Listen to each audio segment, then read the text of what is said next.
Queridos e amados irmãos, uma alegria estarmos juntos diante de Deus para louvá-lo, glorificá-lo, exaltá-lo e também manifestar a nossa gratidão, porque Ele é soberano sobre a nossa vida, Senhor da nossa história. Eu agradeço primeiramente a Deus por esse privilégio. Quero agradecer também ao pastor Diego, ao conselho, que nos deu essa oportunidade de estarmos trazendo nesta manhã uma palavra de reflexão profunda para tranquilidade, paz e esperança dos nossos corações. Nós vamos ouvir um louvor e, acredite, será muito bonito, porque também é para a glória de Deus.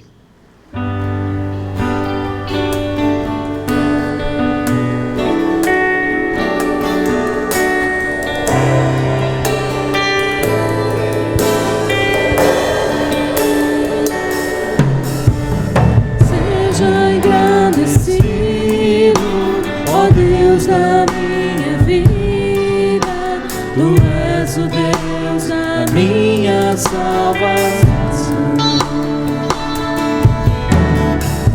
És a minha rocha, a minha segurança, meus lábios sempre Te exaltarão.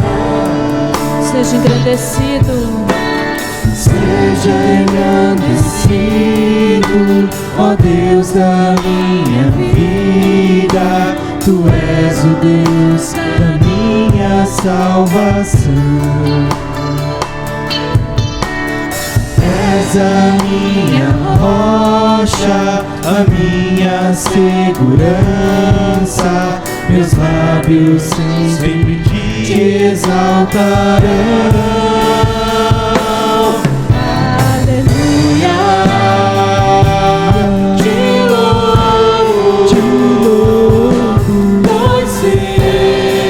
Sobre todos é Senhor. Aleluia.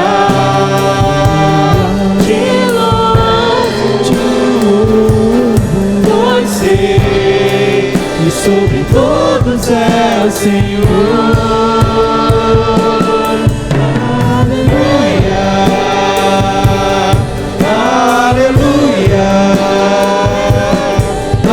Aleluia, louvemos ao Senhor. Aleluia, aleluia, aleluia, louvemos ao Senhor.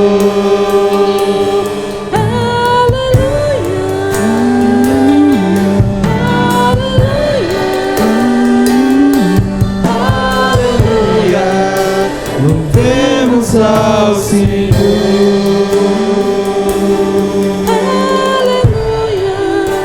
louvemos ao Senhor.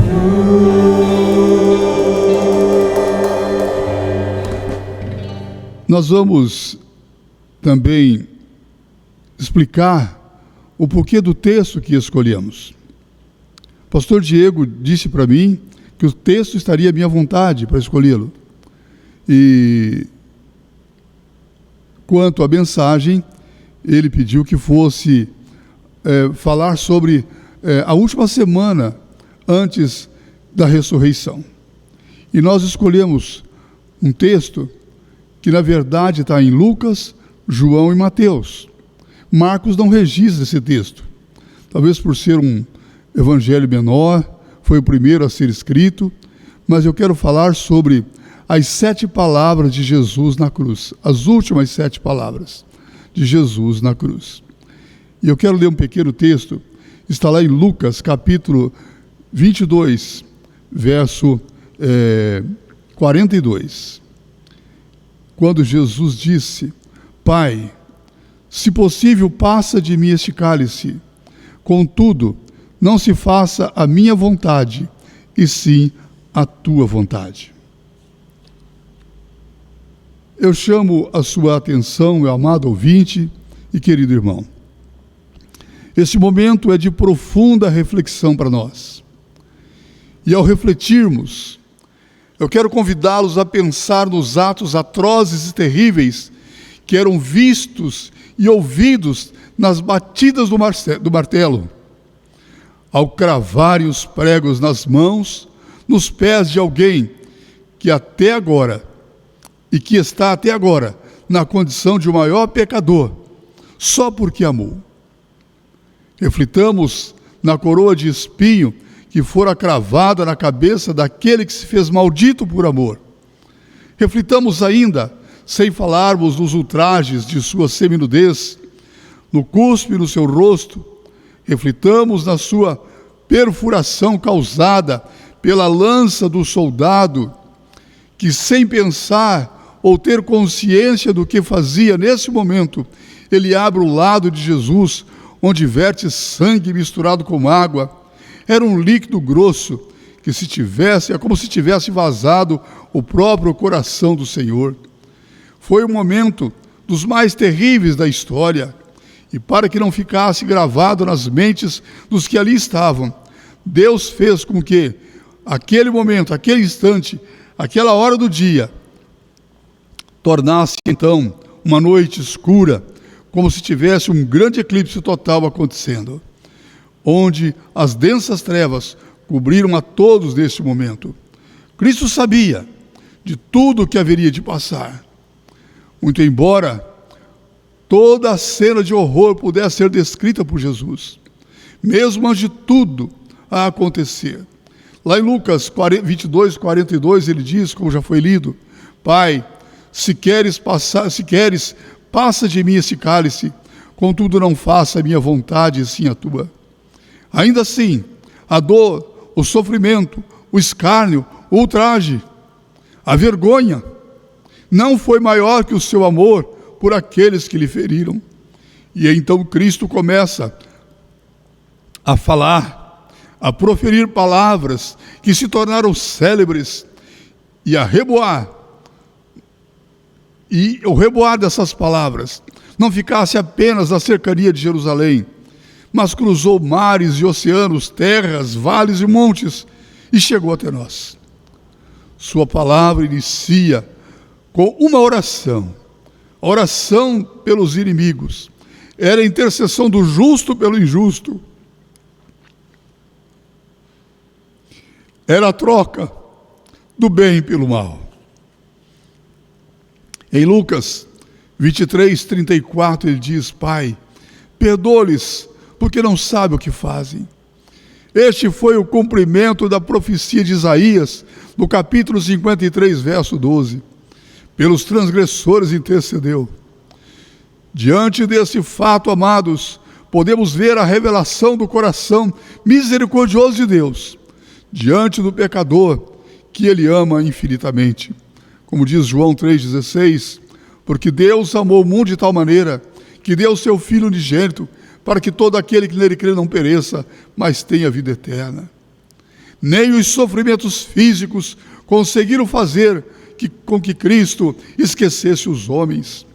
A primeira das 7 palavras que ele pronunciou na cruz foi uma prece pelos seus verdugos.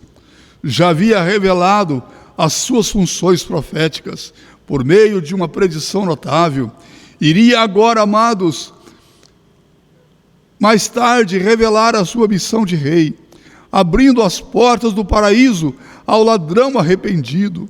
Agora desempenha a sua missão sacerdotal, intercedendo por aqueles que o crucificaram. Pai, perdoa-lhes, porque não sabem o que fazem. Segundo as aflições de Cristo, não lhes permitiu esquecer os deveres familiares. Lá em João 19, do verso 26 ao verso 27.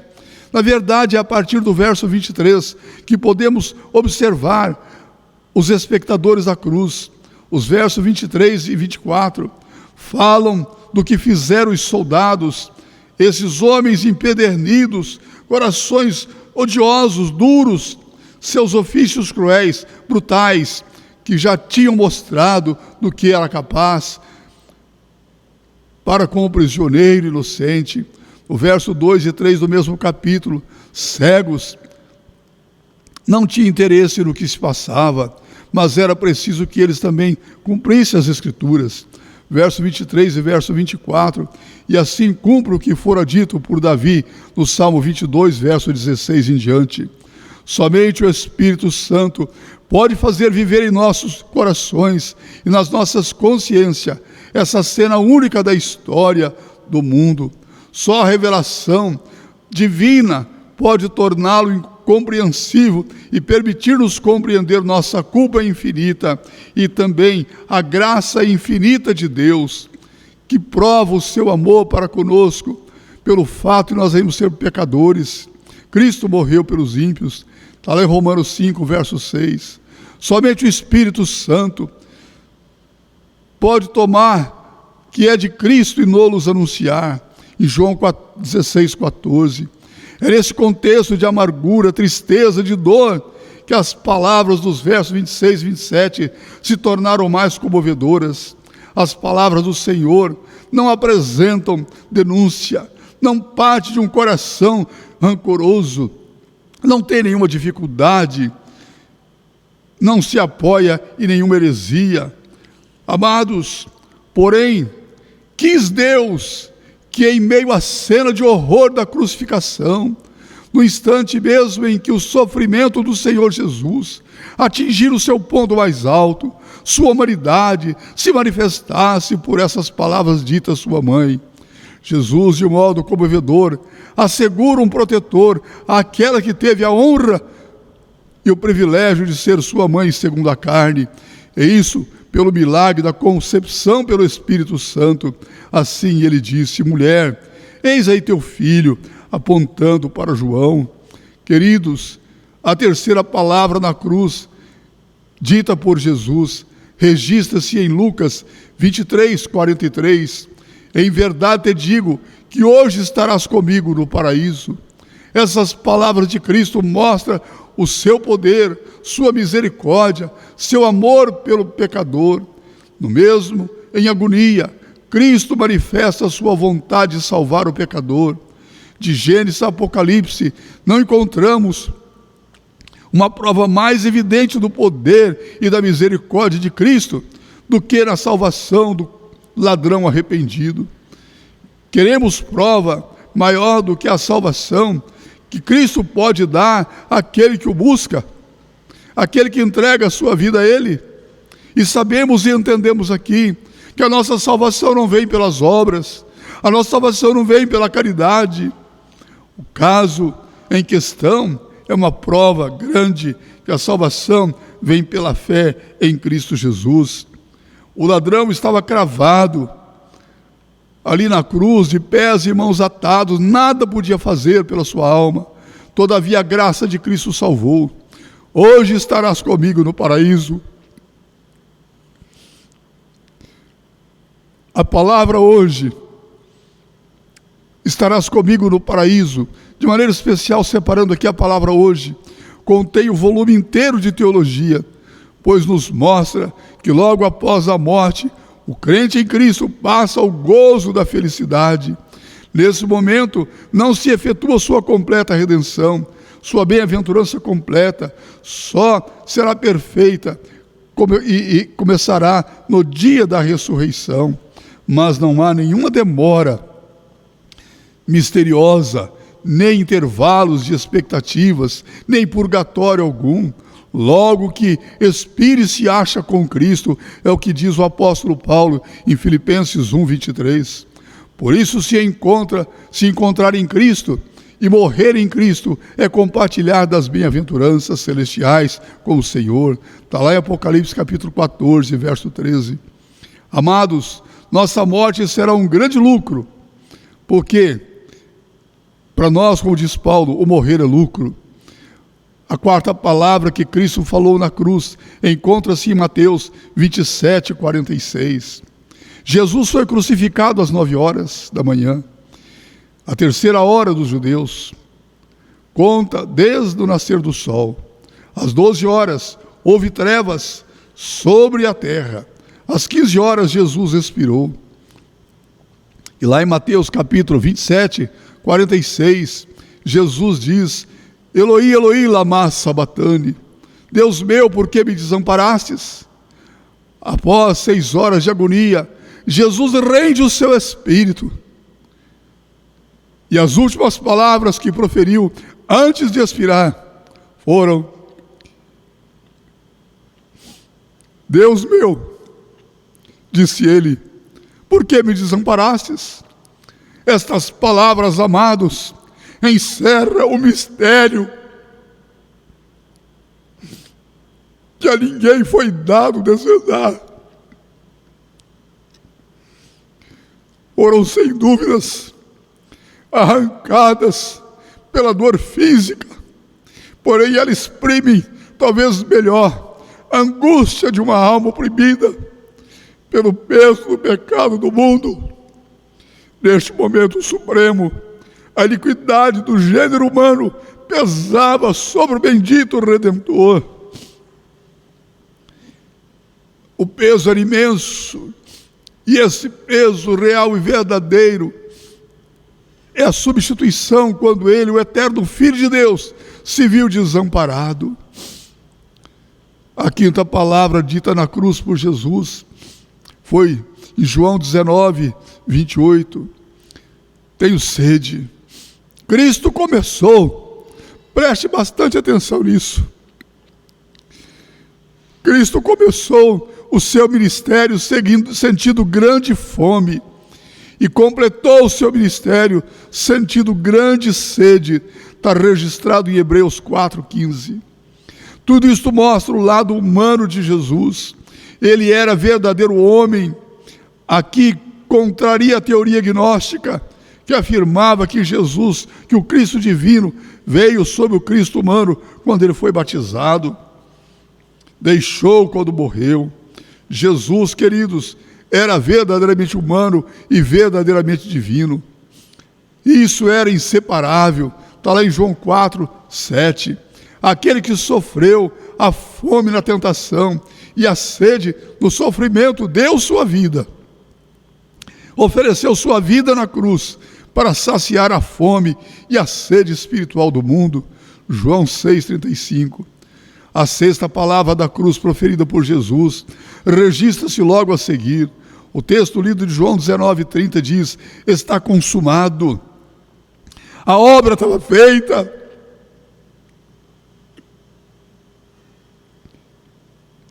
É para nós muito difícil descrever, queridos, esse momento, mas acompanhando o raciocínio bíblico, podemos dizer que os tipos e as profecias foram terminadas com sua morte.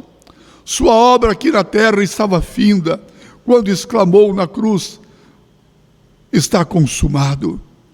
As primeiras palavras registradas de Cristo na terra foram: não sabeis que me cumpria estar na casa de meu Pai?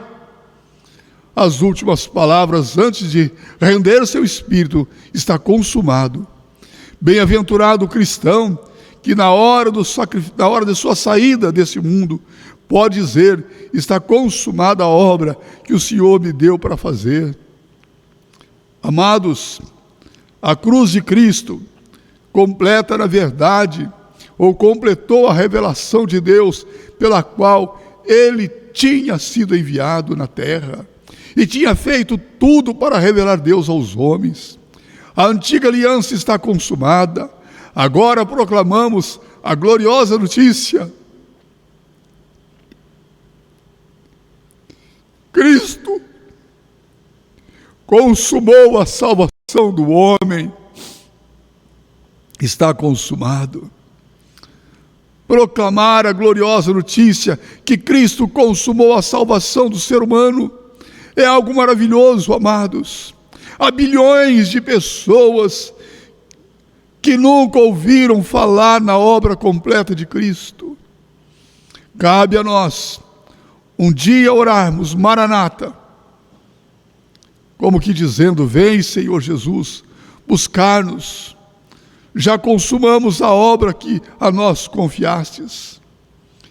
Encerrando, trazemos a público a sétima palavra, que está registrada em Lucas 23:46.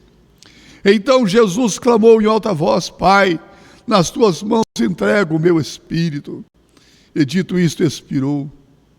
A morte de nosso Senhor se reveste de mistério, que a faz algo diferente das outras mortes. Jesus tinha duas naturezas, uma divina e outra humana. Sua natureza divina não poderia morrer. Ele mesmo disse em João 10, 17 e 18. Cristo não morreu como nós. Ele morreu voluntariamente, enquanto nós somos obrigados a morrer.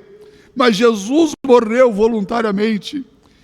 Mas, a exemplo de Cristo, deve considerar a morte o inimigo vencido. Esse deve ser o exemplo do verdadeiro cristão. Devemos encarar a morte como um adversário que só pode atacar o corpo e não pode atacar mais nada. Assim fez Estevão. Jesus, disse ele, recebe o meu espírito. Assim fez Paulo, quando sentiu aproximar seu fim, disse: sei em quem tenho crido. Feliz aquele cuja vida termina assim. Queridos, esta cena impressionou a muitos, entristeceu outros, comoveu outros. E para ti, o que ela representa? Eu quero terminar essa mensagem com um testemunho. Alguns meses atrás, eu sempre digo que para mim é uma felicidade escutar as últimas palavras das pessoas que estão perecendo. E lá em Teodoro Sampaio, tinha um primo chamado Jorge, muito conhecido de várias pessoas políticas da nossa região. Ele era maçom. E eu fui visitá-lo. E ali eu aproveitei a oportunidade para conversar muito com ele sobre a salvação em Jesus. E ali, amados, terminando a conversa, ele disse: Arthur, o que eu devo fazer para alcançar a salvação? Eu disse a ele: Jorge, eu vou orar e você vai declarar a oração comigo logo após mim. E assim ele disse: Senhor Jesus,